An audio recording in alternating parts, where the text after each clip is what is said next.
cold hell in Thicket. In cold hell in Thicket, how abstract, as high mind, as not lust, as love is, how strong, as strut or wing, as polytope, as things are constellated, how struck, how cold can a man stay, can men confront it thus? All things are made bitter, words even are made to taste like paper. Wars get tossed up like lead soldiers used to be in a child's attic, lined up to be knocked down as I am by firings from a spit-hardened fort, fronted as we are here from where we must go. God, that man as his axe must, as there is always a thing he can do. He can raise himself, he raises on a reed, he raises his, or if it is me, what he has to say.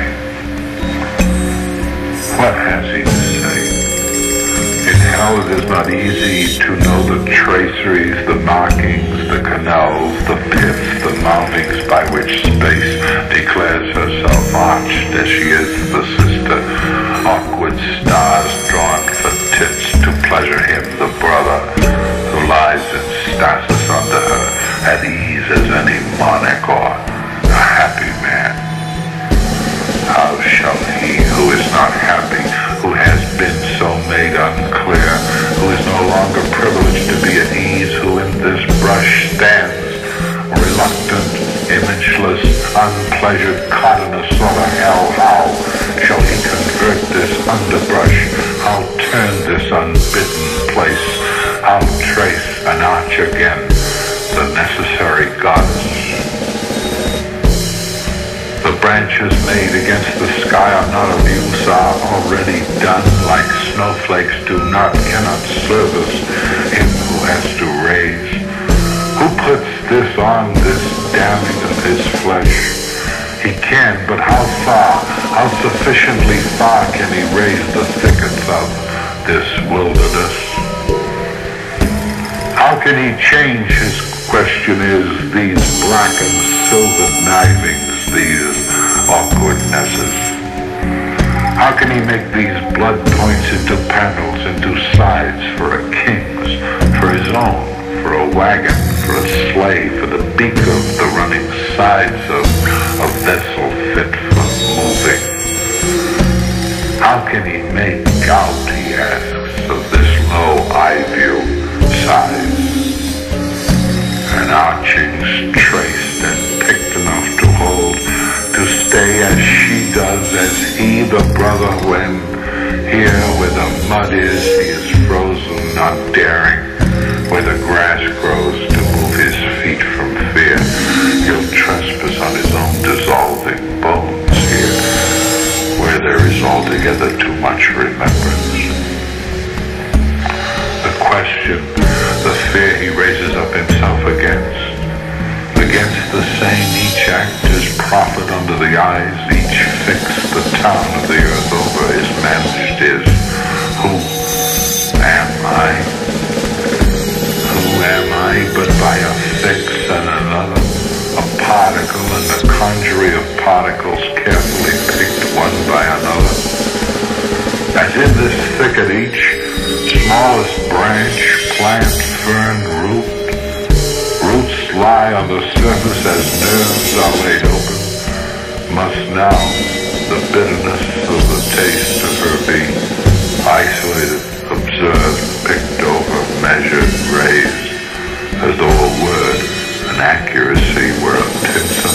This is the abstract, this is the cold doing, this is the almost impossible.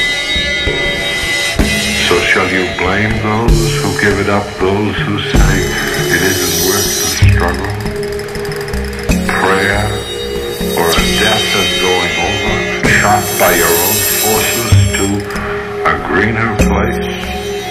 Neither any longer usable. By fixes only, not even any more by shamans, can the traceries be brought up. Yeah, so obscure,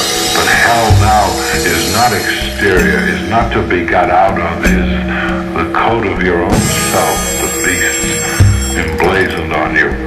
And who can turn this total thing invert and let the ragged sleeves be seen by any bitch or common character? Who can endure it where it is, where the beasts are met, where yourself is, your beloved is, where she who is separate from you is not separate, is not goddess, is as your core is, the making of one hell, where she moves off, where she is no longer arch.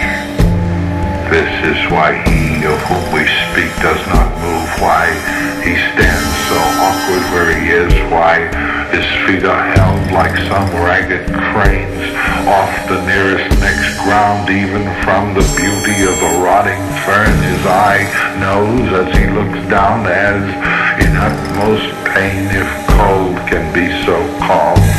He looks around this battlefield, this rotted place where men did die, where boys and immigrants have fallen, where nature, the years that she's took over, does not matter, where that men kill, do kill, that woman kills, is part two of this question.